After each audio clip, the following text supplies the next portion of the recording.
Lors d'un échange avec la presse, Alassane Ouattara a annoncé le départ du président de l'Assemblée nationale de Côte d'Ivoire. Guillaume Soro démissionnera en février. On s'est déjà entendu. C'est réglé, a annoncé M. Ouattara ce lundi.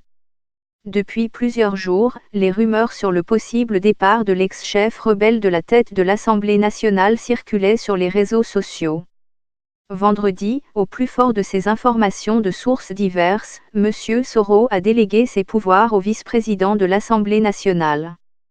À lire aussi, Côte d'Ivoire, le chef du protocole de Guillaume Soro interpellé. À lire aussi, Guillaume Soro remercie Ouattara dans un document émanant de son cabinet et largement diffusé par les médias ivoiriens. Il demande au vice-président de l'Assemblée, Priva Oula, d'assurer la présidence des réunions du bureau et la direction des services jusqu'au 20 février.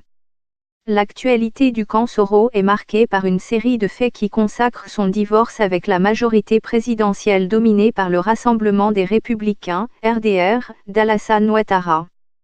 Monsieur Soro ne semble pas tenté par l'aventure du RHDP, le Rassemblement des Oufouettistes pour la démocratie et la paix. À lire aussi, Je suis un homme de mission, Guillaume Soro. À lire aussi, Bédi Ouattara, la guerre a-t-elle repris? Il n'est pas membre du nouveau parti présidentiel dont le premier congrès s'est tenu vendredi et samedi dans la capitale économique ivoirienne. Il ne s'est également pas rendu à ce congrès bien qu'il fût dans un passé récent vice-président du RDR. Les cadres du parti d'Alassane Ouattara avaient pourtant menacé d'évincer tous les cadres politiques et même de l'administration. Les cadres du nouveau parti unifié ont pourtant été directs. Passé le 26 janvier, tous ceux qui refusaient d'embarquer dans le train du RHDP devaient libérer le tabouret.